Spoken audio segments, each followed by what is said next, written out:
वैसे तो क्रिकेट के मैदान पर कई बार ऐसा हुआ है जब खिलाड़ियों ने सीरियस इंजरीज और असहनीय दर्द झेलकर टीम के लिए फाइट करने का डिसीजन लिया, लेकिन ये कहानी है साउथ अफ्रीका के उस ब्रेव कैप्टन की और उनके जज्बे की, जब उन्होंने दूसरे खिलाड़ियों की किट पहनकर टूटे हाथ के साथ बैटिंग की और गंभीर चोट के बावजूद टीम के लिए फाइट करने का डिसीजन लिया। ये कहानी है टेस्ट क्रिकेट के one of greatest captain Graeme Smith की।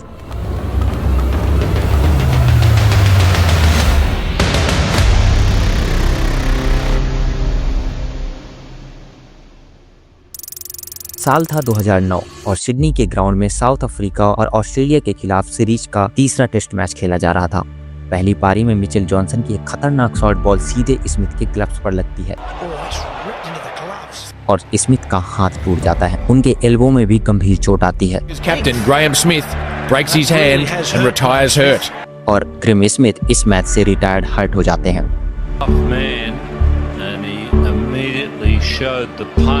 इसके बाद ग्रेम स्मिथ ने अपनी सारी किट पैक कर ली और इसके बाद सीधा वो साउथ अफ्रीका के लिए निकलने वाले थे। दूसरी पारी में साउथ अफ्रीका 375 रन का चेज करने उतरी। टीम के 8 विकेट गिर चुके थे और बीच मैदान में डेली स्टेन और मखाया एंटनी मैच को ड्रॉ कराने के लिए पूरी फाइट कर रहे थे। स्मिथ डगआउट में टूटे हाथ के साथ लाचार होकर सब कुछ देख रहे थे, लेकिन फिर उन्होंने फैसला लिया कि वो भी टीम के लिए फाइट करेंगे। हालांकि उनके हाथ में एक बड़ा बीडीए प्लास्टर था जिससे बैटिंग करना ऑलमोस्ट इम्पॉसिबल था, लेकिन स्मिथ ने फिर भी बैटिंग करने का मन बना लिया। वो फिजियो के पास जाते हैं और पूछते हैं कि क्या मैं बैटिंग कर सकता हूँ।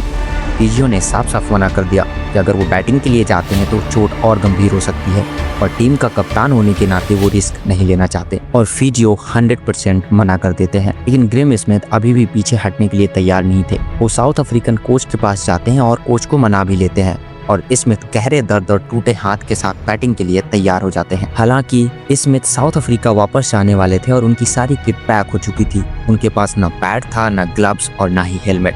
तब उन्होंने कुछ खिलाड़ियों से उनकी किट उधार ली। जैक कैलिस से जर्सी उधार ली, पॉल हैरिस से जंपर लिया। स्मिथ उस हालात में भी नहीं थे कि वो खुद पैड पहन सके और नील मैकेंजी ने उनके दोनों पैड बांधने में मदद की। इसी दौरान 107वें ओवर की चौथी गेंद पर डेली स्टेन आउट हो जाते हैं। साउथ अफ्रीका के 9 विकेट गिर चुके थे और अभी भी 8.2 ओवर का खेल बाकी था। हर किसी को लगा कि अब ऑस्ट्रेलिया जीत चुका है, लेकिन किसी को खबर नहीं थी कि इस मैच से रिटायर्ड हर्ट हो चुका एक खिलाड़ी अब मैदान पर वापस आने वाला है। जब स्मिथ मैदान पर उतरे, पूरा ग्राउंड हैरान था। सिडनी क्रिकेट ग्राउंड तालियों से गूंज उठा।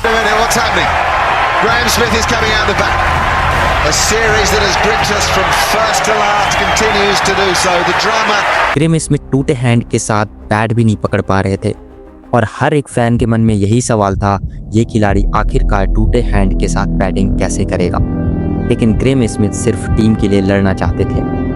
मखाया एंटनी ग्रेम स्मिथ का क्रीज पर इंतजार कर रहे थे। स्मिथ क्रीज पर पहुंचते हैं और उनको गले लगाते हैं, क्योंकि ये पहली बार था जब स्मिथ उनके जूनियर पार्टनर थे।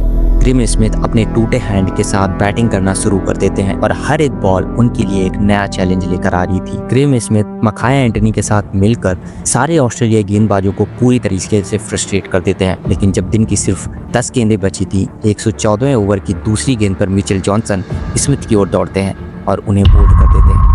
आखिरकार स्मिथ इतनी बहादुरी दिखाने के बाद भी आउट हो जाते हैं और ऑस्ट्रेलिया ये मैच जीत जाता है। स्मिथ काफी निराश थे, लेकिन स्मिथ ने दुनिया को दिखा दिया कि वो इतने बहादुर कप्तान क्यों हैं। हालांकि दक्षिण अफ्रीका पहले ही इतिहास रच चुका था। उन्होंने पहली बार ऑस्ट्रेलिया की जमीन पर टेस्ट सीरीज जीती थी। ये मैच उतना इम्पोर्टेंट भी नहीं था, लेकिन स्मिथ हार नहीं मानना चाहते थे। वो लड़े और वो ऐसा लड़े कि एक मिसाल बन गए और इस सीरीज में स्मिथ को मैन ऑफ द सीरीज का अवार्ड दिया गया और हाल ही में आईसीसी ने ग्रेम स्मिथ को हॉल ऑफ फेम में भी शामिल किया है।